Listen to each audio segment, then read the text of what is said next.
Bonjour à tous, bienvenue à ce webinaire sur transformer son centre de contact en centre de profit.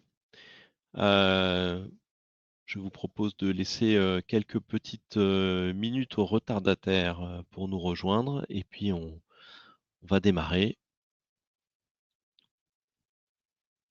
Est-ce que vous m'entendez bien? Vous avez une barre de chat sur votre droite notamment, normalement, qui doit vous permettre de me confirmer que vous m'entendez bien.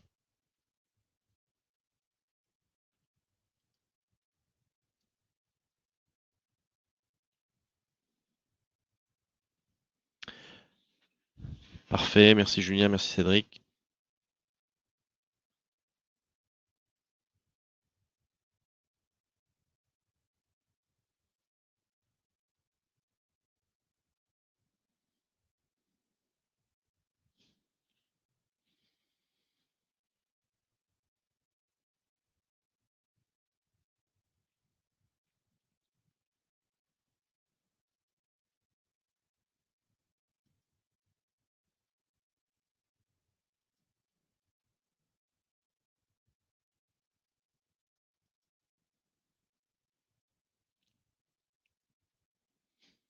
Bon, on va respecter ceux qui sont à l'heure.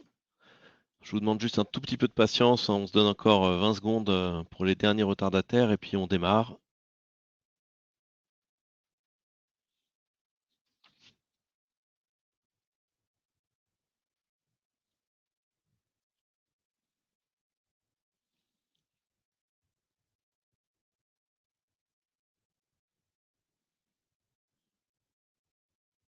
Allez, go. J'espère que vous voyez bien mes supports de présentation. Donc nous sommes ensemble pour parler de transformation du centre de contact en centre de profit, une thématique qui se veut peut-être un petit peu provoque, à laquelle tous les centres de relations clients ne se reconnaissent pas nécessairement, puisqu'on peut être sur des métiers beaucoup plus d'assistance que de commerce. Mais pour autant, on va voir au travers ces quelques planches que tout centre de relations clients peut apporter une valeur ajoutée qu'on peut mesurer de manière sonnante et trébuchante à l'entreprise. Et c'est ce que nous allons creuser. Ce qui est sûr, c'est que les clients qui ont les meilleures expériences dans le passé sont prêts à dépenser plus d'argent dans les entreprises. J'enfonce des portes ouvertes, bien entendu, mais c'est ce que révèlent quand même toutes les études. Le centre de contact est une ressource stratégique. Et l'idée, c'est au travers de ces quelques planches, mettre en avant tout ce qui peut révéler le centre de profit qui se cache dans votre centre de contact. Avec peut-être un premier point, c'est quand on parle de centre de contact ressources stratégiques, c'est est-il dans votre entreprise mis à sa juste valeur, à savoir représenté au plus haut niveau au comité de direction pour défendre les intérêts du centre de relations clients et mettre les moyens nécessaires à appliquer une stratégie de relations clients ambitieuse qui doit vous apporter de réels gains. Alors comment est-ce que on révèle le centre de profit qui se cache dans votre centre de relations clients? Bien au travers deux grandes thématiques. Une première thématique qui consiste à augmenter les revenus et une seconde thématique qui consiste à optimiser les coûts. Ah, j'aurais presque pu faire de la politique. D'un côté, on augmente les recettes et de l'autre, on limite les dépenses. Là aussi, j'enfonce une porte ouverte, mais ça fait toujours du bien de se le rappeler. Et ce que je vous propose, c'est de parcourir au travers de ces quelques planches les moyens que l'on a à notre disposition pour augmenter les revenus et puis les moyens qu'on peut mettre en œuvre aussi pour optimiser les dépenses. Alors la première chose à faire, bien entendu, pour augmenter les revenus, c'est déjà de fournir un service de qualité. On en a parlé en préambule. Améliorer le service client rend les clients plus heureux et plus prompts à dépenser de l'argent sur vos centres de relations clients. Donc on parle là d'améliorer le Net Promoter Score, mais d'une manière générale, c'est pratiquer la symétrie des attentions, c'est-à-dire mettre les moyens nécessaires pour que vos conseillers clientèle soient en capacité de rendre le service pour lequel les clients les joignent et du coup rendre quelque part le client satisfait, heureux et le mettre dans de bonnes dispositions pour consommer plus ou pour revenir consommer avec vous. On a tous eu, des expériences clients malheureuses, pour lequel clairement, une marque peut, être blacklistée, parce que, l'expérience n'était pas bonne et donc on se dit: «Bah, plus jamais, je n'irai, sur ce site ou plus jamais je n'irai dans cette boutique», même si on parle de retail. Et à contrario, quand on a une bonne expérience client, on est beaucoup plus prompt à venir, à retourner dans la boutique, voire à acheter plus. C'est ce que là aussi ressortent, un certain nombre d'études disant 86 des acheteurs sont prêts à payer plus cher pour une meilleure expérience client. Une fois de plus, on enfonce des portes ouvertes, mais c'est toujours bon de le rappeler, malgré tout. La deuxième occasion qui nous est donnée de générer du profit, c'est de favoriser le cross-selling et l'upselling. Alors, là aussi, ça peut paraître évident, bah oui, on va essayer, quand on a un client au téléphone, de lui vendre plus ou de lui vendre, des compléments à ses produits. Mais pour pouvoir le faire, il faut, avoir pensé le poste et l'environnement du conseiller, de telle sorte que ce dernier, se voit, mettre en avant toutes les informations nécessaires à promouvoir, de la vente additionnelle ou de la vente croisée. Donc ça veut dire, lui afficher des promotions contextuelles, par exemple. J'ai un client qui m'appelle, pour, m'acheter des graines, pour les poules ou m'acheter, un cercle à pâtisserie, bah, avoir, un des informations qui montent pour m'expliquer que ce client a l'habitude de m'acheter, d'habitude de la farine et donc je vais lui proposer une promo sur les farines, voilà, par exemple. Donc c'est contextualiser l'environnement conseillé de telle sorte qu'il puisse, mettre en avant des produits complémentaires, et apporter, des solutions, enfin des produits complémentaires aux clients. Donc c'est créer l'environnement et puis, quelque part, former les équipes, à faire cet acte de vente. C'est-à-dire on a parfois des conseillers qui ne sont pas des commerciaux. Il faut leur apporter cette dimension commerciale pour, savoir rebondir sur des interactions, qu'elles soient, téléphoniques ou digitales, pour mettre en avant, des alternatives produits, des promotions produits ou de l'upsell, sur les paniers. Je pense, aussi à des clients qui ont des problématiques de franco de port, donc avoir cette capacité à inciter le client à prendre un peu plus pour rentrer dans une stratégie de transporteur, optimale. Voilà, si vous commandez, 20 € de plus de produits, on vous offre le transport. Ce sont des réflexes à acquérir et ces réflexes ne sont pas nécessairement innés chez tous les conseillers. Il est donc important de les former pour ça. Donc, pousser au conseiller toute l'information pour pouvoir vendre plus et former le conseiller à l'acte de vente et au commerce. On peut aussi, se dire qu'on va conquérir de nouvelles parts de marché en investissant dans, de nouveaux, canaux de communication. On parle souvent, de nos propres enfants. Moi, j'ai un grand, garçon qui a 23 ans. Pour décrocher son téléphone, c'est la croix et la bannière. Pour envoyer un mail, je ne sais même pas s'il se souvient comment on se connecte à sa messagerie mail. Lui, son monde, c'est, WhatsApp, c'est Instagram, ce sont les réseaux sociaux et encore pas tous parce que Facebook, c'est pour les vieux. Donc, lorsqu'il va rentrer en interaction avec des centres de relations clients demain, ce sera sans doute, de préférence, au travers de ces canaux, digitaux qui sont, son univers à lui. Pourquoi pas demain, carrément dans le métavers, pour aller, prendre des renseignements sur un produit, porter une réclamation, ou essayer de négocier un prix. Et donc il faut s'adapter, à ces nouvelles pratiques et si on veut conquérir ces nouvelles parts de marché et faire de l'upsell sur ces nouvelles pratiques, bah, on se doit d'être présent sur ces nouveaux canaux. Donc investir dans des nouveaux canaux pour répondre à des nouveaux usages, c'est une manière de développer là aussi ses revenus.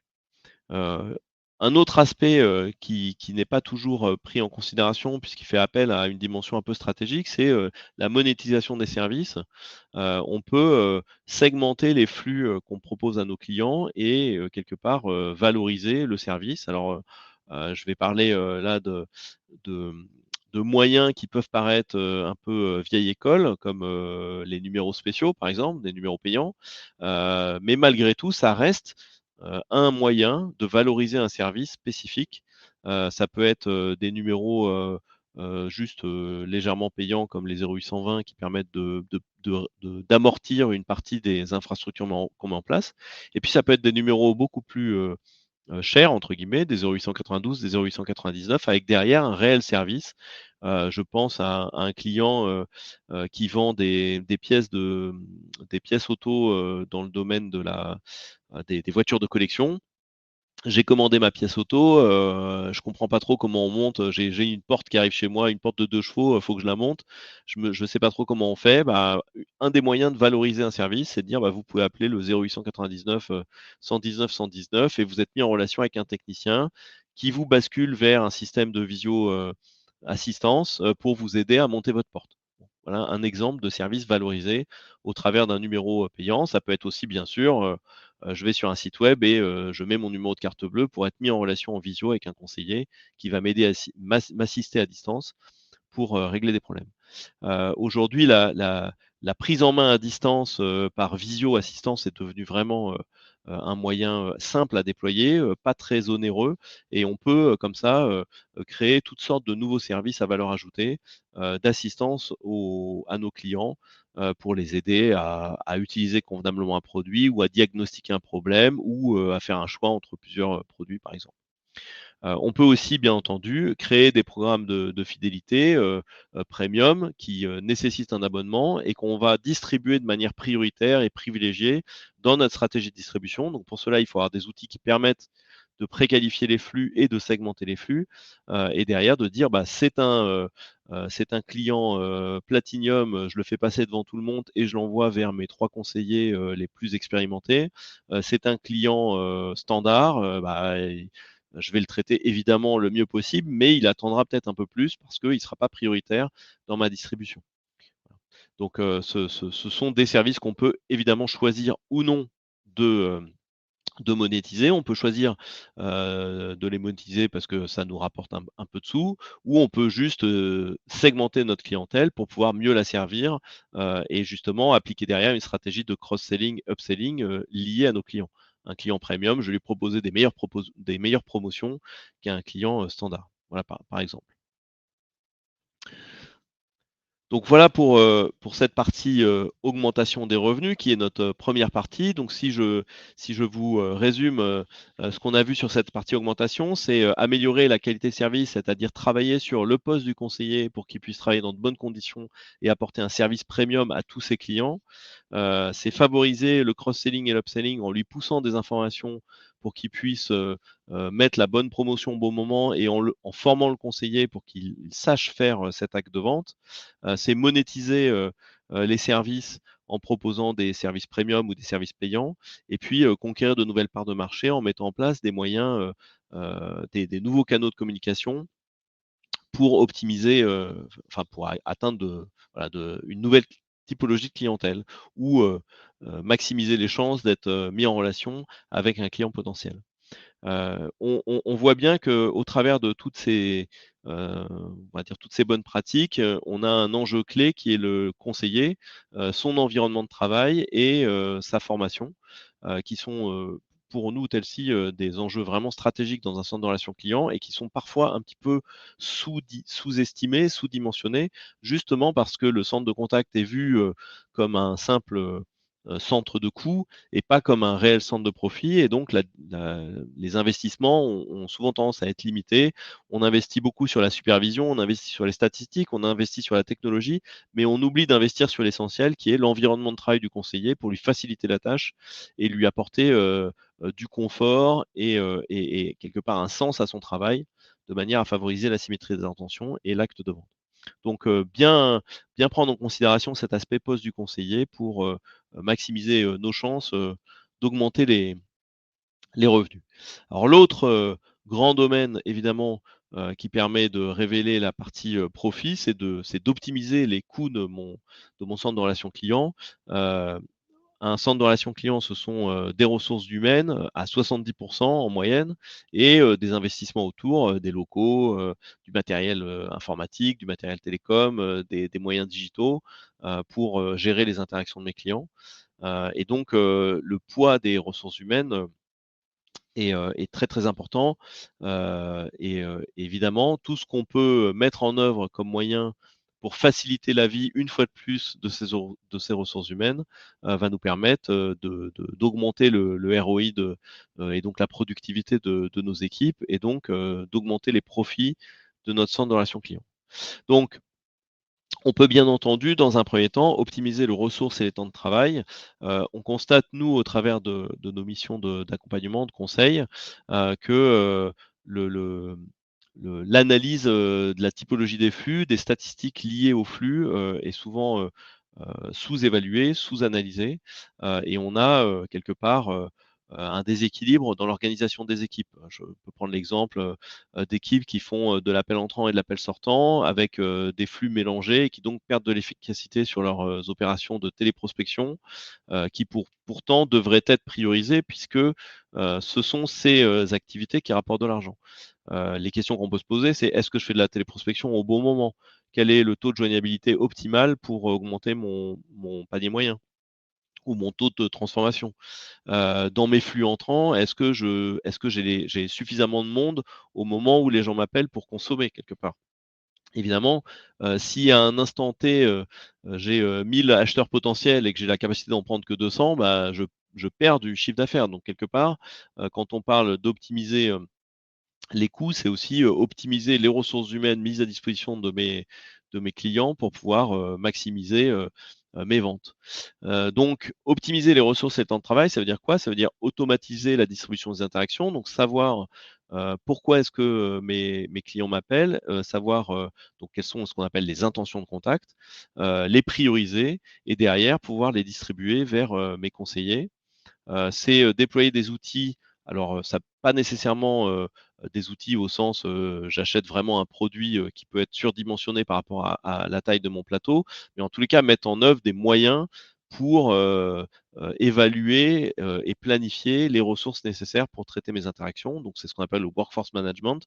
Et ça peut se faire aussi avec Excel dans un premier temps, en utilisant des modèles statistiques de monsieur Erlang, qui est danois, je crois, qui a créé des modèles statistiques à la fin du 19e siècle pour gérer des flux, des flux chauds, donc des flux téléphoniques. Donc ça date, mais c'est toujours d'actualité. On les utilise encore beaucoup pour être capable de projeter le nombre de conseillers nécessaires pour traiter un flux donné. Ça permet d'optimiser les ressources humaines, mais ça permet aussi de quelque part de les augmenter pour les dimensionner correctement et répondre efficacement aux besoins et à la demande de nos clients. Il y a diversifier les activités, maximiser le taux d'occupation. Ces modèles Erlang permettent aussi de constater que pour traiter un volume d'appels, on est obligé de surdimensionner nos équipes et donc il reste du temps disponible. Et donc les modèles permettent de voir à peu près combien de temps on a disponible par jour, tout en traitant nos appels avec une bonne qualité de service. Donc imaginons, mon modèle me dit, bah, en moyenne, il me reste 150 heures de disponible sur la journée. Oui, il y a beaucoup d'agents. Donc je vais essayer de maximiser mon taux d'occupation en me disant qu'est-ce que je peux faire de ces 150 heures? Quel type de flux froid je peux intercaler au milieu de mes flux téléphoniques pour produire de la valeur ajoutée complémentaire au niveau de mon centre de relations clients? Ça peut être même des activités qui sont très connexes en fait aux activités qu'on avait imaginées, puisqu'on on va se caler entre des flux chauds, donc on ne peut pas non plus insérer des tâches qui soient trop compliquées. Il va falloir éviter les tâches qui m'obligent à sortir de mon poste de travail. Par exemple, mélanger accueil physique et accueil téléphonique, c'est compliqué puisque l'accueil physique va monopoliser mon temps. Or, l'idée, c'est bien de privilégier le flux chaud. Quand j'ai un appel qui arrive, je dois être disponible pour prendre l'appel. Mais entre deux appels, j'ai ce petit laps de temps qui peut être assez grand pour lequel je peux produire de la valeur ajoutée et donc apporter de la valeur à mon centre de relation client. Donc là aussi, identifier ces temps faibles, identifier ces taux de enfin ces temps, de disponibilité et identifier des tâches à aller insérer sur ces temps de disponibilité apporte de la valeur. Utiliser des solutions de quality monitoring pour pouvoir, écouter, nos conseillers, voir quels sont, leurs savoir-faire et leur savoir-être maîtrisés et aller, appliquer des piqûres de rappel très ciblées en termes de formation, sur, Pierre, Paul ou Jacques, parce qu'on a constaté que typiquement, sur, leur capacité à rebondir, ou à faire acte de vente, ils ont besoin d'être accompagnés et donc on va aller les emmener eux en formation, de vente À contrario, Michel et Paul, on se rend compte qu'ils perdent leurs moyens face à des appels, compliqués, enfin, ou voilà, conflictuels, et donc on va les envoyer en formation d'aide à la gestion des conflits. Donc l'idée, c'est, de pouvoir être beaucoup plus précis dans la manière dont on accompagne les conseillers pour avoir des équipes qui sont au top. Si je fais un parallèle avec le monde du sport, bon, alors moi, c'est plutôt le rugby, donc on va dire, j'ai repéré pendant le match que tel joueur, a raté, 3 plaquages, que tel joueur, à la 60e minute, il était un petit peu fatigué. Eh bien, je vais leur appliquer des stratégies différentes. Il y en a un, il va partir en atelier de plaquage, toute la semaine pour retravailler sa gestuelle et être précis sur sa gestuelle, et l'autre, va partir, faire du fond pendant une semaine pour retrouver, la condition physique qui lui permet de tenir 80 minutes. Donc là, on applique exactement les mêmes méthodes. On va faire du quality monitoring pour identifier les axes d'amélioration très précis de nos conseillers et les envoyer se faire coacher ou se faire former sur des points très précis à améliorer. Donc l'optimisation de ces ressources avec des stratégies qui nous viennent de plein de milieux différents, comme le milieu du sport, vont nous permettre là aussi d'optimiser la productivité et donc le ROI de notre centre de contact. J'insiste sur le fait que mon propos n'est pas de faire des robots ou d'avoir des gens qui sont, gérés, au bâton et au fouet, hein. C'est pas l'objectif, puisque si on revient à mes premières, slides, l'idée c'est quand même de créer un environnement de travail confortable et efficace pour que le conseiller puisse être heureux dans son poste, développer, atteindre ses objectifs, et donc quelque part apporter cette symétrie des attentions à ses clients et leur donner envie de revenir. Donc on n'est pas là pour martyriser nos collaborateurs, on est là pour, au contraire, les accompagner de manière précise sur tous les moyens qui peuvent leur permettre d'être plus performants. Donc on parle bien de moyens au service des conseillers et pas de moyens au service des superviseurs qui vont pouvoir mieux contrôler leurs conseillers. Il y a quand même une petite différence importante. Alors justement, l'élément d'après, qui vient bien renforcer ce côté, on n'est pas là pour mettre des coups de bâton et des coups de fouet, c'est limiter le turnover. Une des principales sources de coûts finalement dans un centre de relations clients, c'est l'absentéisme, le turnover, le mal-être au travail. Plus votre métier, est complexe, plus votre métier, traite des appels, conflictuels ou difficiles, et plus, vous avez ce risque, quelque part, psychosocial dans l'entreprise, avec des coûts très importants liés à la gestion des ressources humaines. Donc, travailler sur ce point précis de comment j'accompagne mes collaborateurs au travers de cursus de formation, en leur mettant en place des outils performants, des outils qui les aident dans leur quotidien à gérer des situations qui peuvent être des situations difficiles. Plus j'investis sur ces aspects-là, plus j'ai un retour sur investissement lié au fait que mes collaborateurs vont trouver du sens à leur travail et vont être performants et vont rester à leur poste. On pourrait croire, là aussi, que j'enfonce des portes ouvertes et que je vous donne, des banalités. Vous êtes peut-être en train de vous dire: «Attendez, c'est évident, qu'il faut que je sois au service de mes collaborateurs et que je les aide à être plus performants». Mais malgré tout, nous, on constate, lors de nos nombreuses missions de conseil, qu'un des principales, hem j'ai utilisé un anglicisme pain point, en français ça me vient pas à l'esprit, bon bref, peu importe. Un des principaux, pain points, des entreprises, c'est, ce problème des RH, ce problème du turnover et de l'absentéisme, et que, il n'est pas toujours pris, à sa juste mesure. En tous les cas, les moyens ne sont pas mis en place pour, lutter contre ce problème, et souvent on va regarder ailleurs, les problèmes qu'on rencontre. Donc on va trouver, de manière un peu exacerbée ces problématiques dans le milieu, de l'habitat social. Oui, point de douleur, merci Bruno.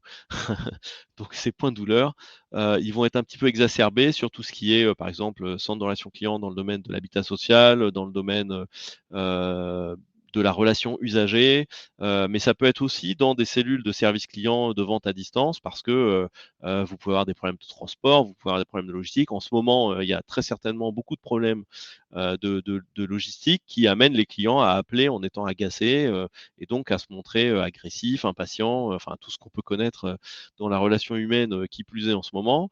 Il n'y a qu'à voir, dans les files d'attente devant les stations-service pour comprendre. Et donc, vos conseillers clientèle doivent faire face à ces situations, et il faut les armer pour pouvoir les traiter dans de bonnes conditions. Sinon, ils vont finir par s'en aller, et donc créer des coûts et exacerber ce côté centre de coût. Donc former régulièrement les collaborateurs et porter attention à leur qualité de vie au travail, ça passe là aussi par les outils et le poste du conseiller. Alors l'autre aspect qui permet d'optimiser les coûts, c'est, d'automatiser un certain nombre d'interactions. Alors là, je vais plutôt aller dans le sens on se dégage de l'humain et on essaye, d'automatiser un certain nombre de tâches à faible valeur ajoutée.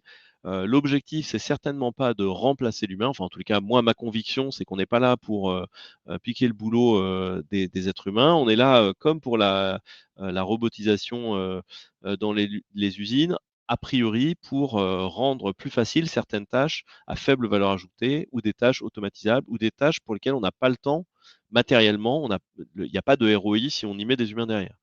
Heu dans le domaine de l'assurance, traiter, les demandes d'attestation scolaire à la rentrée scolaire, c'est un vrai casse-tête parce que ça vous donne un afflux énorme d'appels pour une tâche qui a très faible valeur ajoutée, qui consiste juste à envoyer une attestation de rentrée scolaire.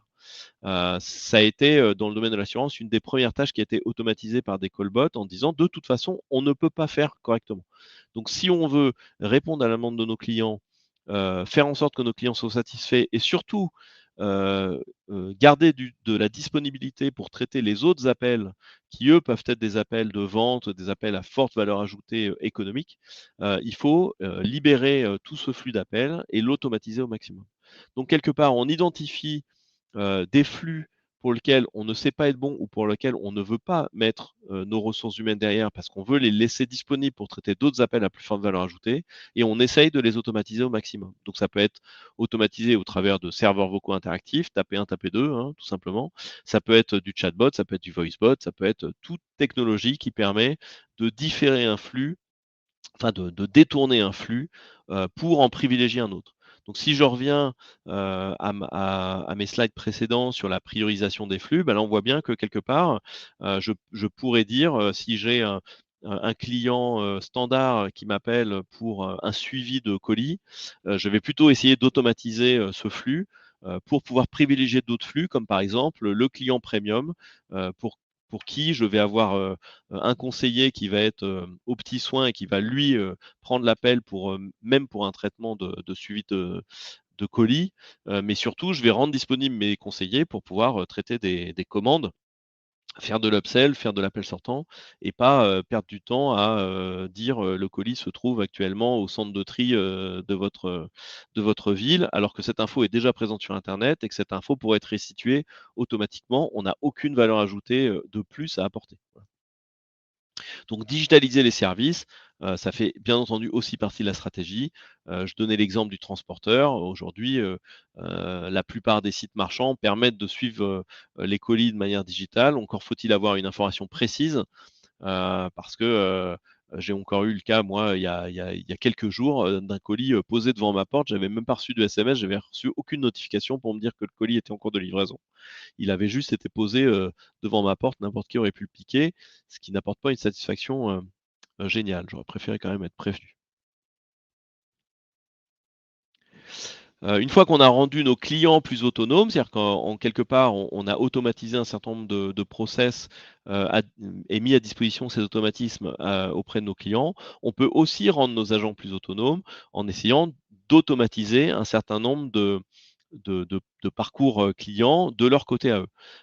Je prends un exemple, là aussi, chez un client, je vois, on reçoit des commandes pardon, PDF, qui sont imprimées pour être ressaisies dans un autre outil, parce qu'il n'y a pas de lien, automatique. C'est-à-dire que si le client n'a pas, renseigné sa commande dans son service client, il est parce que par solution, enfin par simplicité, on va dire, il a fait une commande même à la main, il l'a envoyée par mail. On est obligé de ressaisir et donc de perdre du temps à faire cet acte à faible valeur ajoutée qui consiste à ressaisir quelque chose qu'a déjà saisi votre client. Alors bien entendu, on peut développer des espaces de service client, enfin de pardon, oui de self-care client qui permettent au client d'aller saisir directement sa commande, mais bon, s'il n'a pas envie de l'utiliser, il ne l'utilisera pas, donc il va continuer à vous envoyer des PDF à son format à lui. En revanche, on peut aussi mettre en place des moteurs d'automatisation qui prennent automatiquement le PDF, vont aller relever à l'intérieur toutes les lignes et injecter directement la commande dans notre système d'information pour que le conseiller clientèle, en fait, lorsqu'il reçoit la demande de commande, par mail, il ait juste un pop-up qui lui dit: «Voilà une nouvelle commande à valider. La commande a déjà été saisie». Il a juste à vérifier les contenus de la commande. Il a éventuellement une alerte qui lui dit: «Attention, le montant est en dessous des francs code port parce que, tel produit et tel produit sont en rupture de stock, donc la commande est passée en dessous du seuil minimum», et donc le conseiller clientèle va concentrer toute son énergie et tout son savoir-faire à traiter ce besoin-là, qui est de dire: «Ah, je rappelle mon client, je lui propose des produits alternatifs pour atteindre le franc code port. Je lui propose en plus la promo, qui m'a été, montrée à l'écran, parce que, pour ce client, de manière contextualisée, tel produit, peut être intéressant», et je vais quelque part me concentrer sur, le traitement de la commande et de l'upsell. La tâche à faible valeur ajoutée qui consistait à passer, 15 minutes à réécrire des lignes de commande avec, tout le risque d'erreur, qui se cache derrière, a été, exclue du process, de manière à, gagner du temps, gagner de la performance, gagner, quelque part de la charge mentale pour me concentrer sur, mon cœur de métier qui est, de vendre. Réaliser des économies sur les outils en place, bien sûr. Alors, malheureusement, j'ai sans doute, des clients dans l'assistance, mais bon, c'est le jeu, hein. Pensez à renégocier vos contrats avec vos fournisseurs, pensez à aller, faire la chasse, au gaspille sur, des outils qui seraient sous-utilisés ou mal utilisés.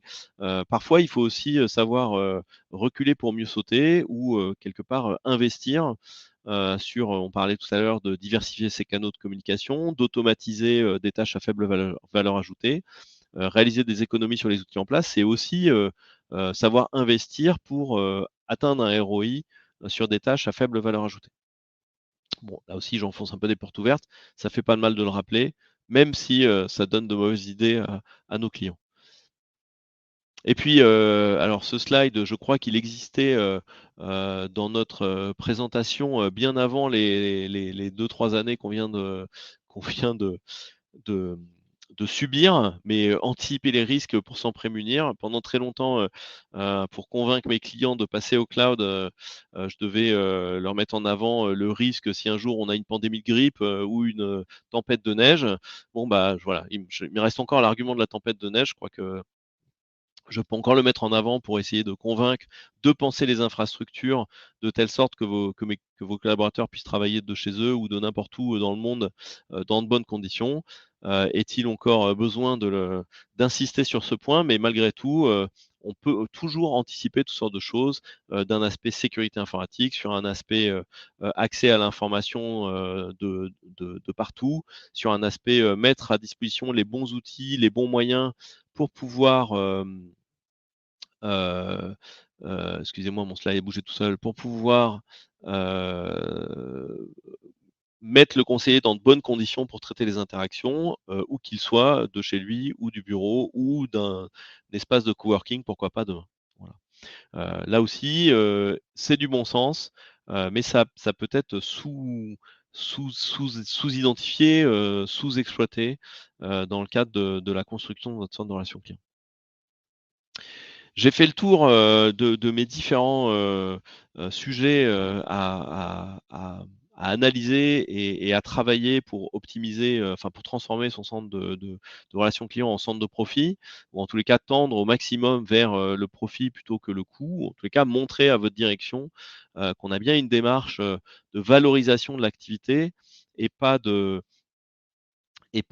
coûts, sachant que pour ceux qui font de la vente, à distance, on a en plus un phénomène, qui vient aggraver ce sentiment, c'est que, les clients, commandent sur le web, mais, continuent à appeler le centre de relations clients pour avoir des informations, des précisions, heu, pour être conseillés, et donc on a, des entreprises, j'en connais chez mes clients qui, d'un côté regardent le chiffre d'affaires web en disant: «Ah bah, il progresse», et puis de l'autre côté regardent le centre de contact en disant: «Ça me coûte de plus en plus cher», mais ne font pas le lien entre les 2, et donc quelque part, considèrent que le centre de relations clients est un coût, alors qu'en fait, si on supprimait le centre de relations clients, il diviserait par 2 ou par 3, le chiffre d'affaires généré par le web.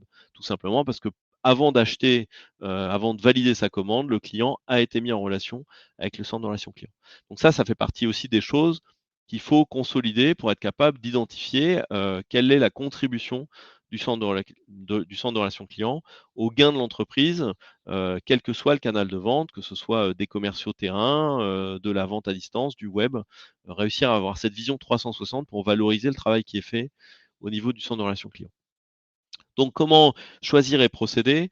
Heu, alors, nous, chez Telsy, notre dada, c'est de dire, on a une stratégie de relations clients à distance, on a des moyens qui sont mis, en face et puis après, il faut trouver un équilibre entre la capacité à traiter les interactions, donc la qualité de service, la capacité à satisfaire le client par rapport à sa demande et puis la capacité à être efficient, c'est-à-dire à être productif, à faire le travail pour lequel on est payé.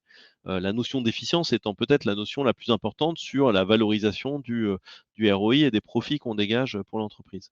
Malgré tout, si on perd, des interactions, bah, on perd du business. Si on ne satisfait pas le client, on sait qu'il ne reviendra pas, voire qu'il sera un détracteur et qu'il dira du mal de notre entreprise.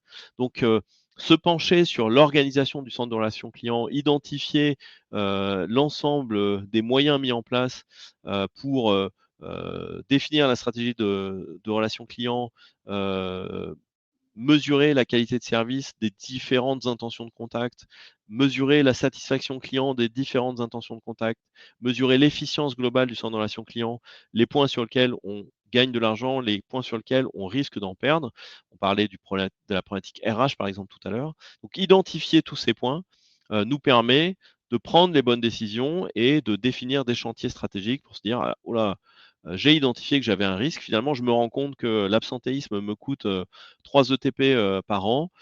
C'est quand même un sacré budget que je peux réinvestir en partie dans l'amélioration des conditions de travail de mes collaborateurs ou dans la formation de mes collaborateurs pour limiter au maximum ce taux d'absentéisme. Et du coup, si je passe de 3 à 1 ETP en ayant dépensé, je sais pas, mettons 500 € par mois, c'est tout à fait rentable et tout le monde est gagnant. Et en plus, mes collaborateurs seront plus heureux au travail, donc ils rendront plus heureux leurs clients et je rentrerai dans un cercle vertueux. Donc pour rentrer dans ce cercle vertueux, il faut savoir d'où on part et où est-ce qu'on veut aller pour y mettre en face, les moyens nécessaires, pour aller de l'avant.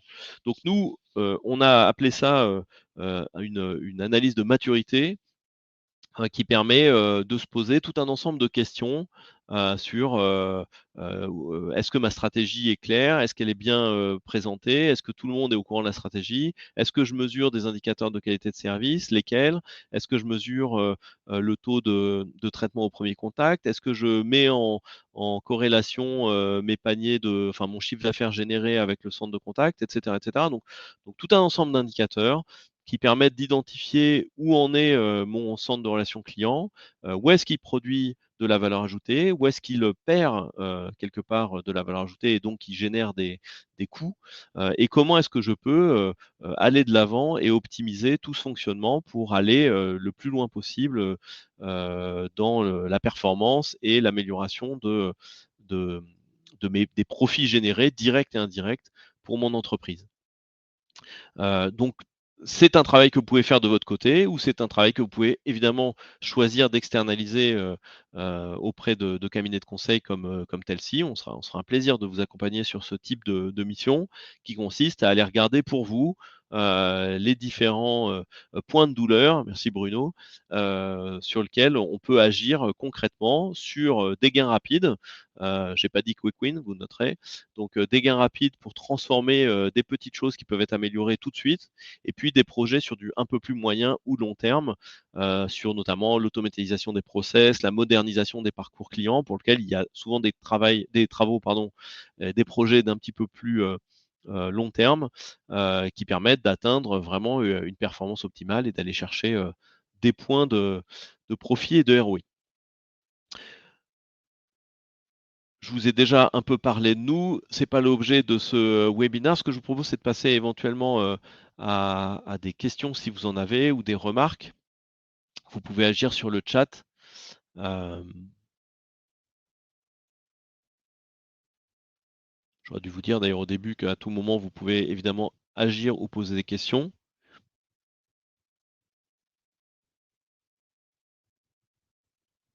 Écoutez, j'espère que ces présentations, vous ont été bénéfiques et vous ont apporté, notre vision, sur, les axes, d'amélioration pour transformer votre centre de contact en centre de profit.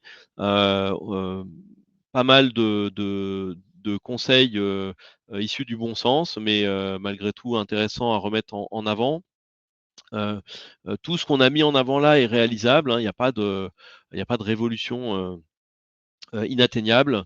L'idée c'est de faire des petits pas, qui vous permettent, donc d'aller chercher, des points de ROI, qui permettent de défendre, vos collaborateurs et votre centre de contact auprès de votre direction pour bien, leur faire prendre conscience que, oui, la relation client, est importante. Oui, la relation client est même stratégique, elle devrait être au centre de toutes nos préoccupations. Elle, elle mérite, qu'on y mette, les bons investissements, les bons moyens, et que, si on y met les bons investissements et les bons moyens, on arrive à en tirer des bénéfices, et des bénéfices, en argent sonnant et trébuchant. Voilà, j'espère que ce webinaire vous a intéressé. N'hésitez pas, si vous avez des questions ou des points qui vous viennent à l'esprit, à rentrer en contact, avec nous. Je répondrai à vos questions avec grand plaisir. Et puis, si vous souhaitez, être accompagné dans votre démarche, d'analyse de maturité, n'hésitez pas là aussi à rentrer en contact avec vos interlocuteurs commerciaux qui se feront un plaisir de vous accompagner sur ces sujets. Merci à tous pour votre attention et je vous souhaite une excellente journée. Merci, au revoir.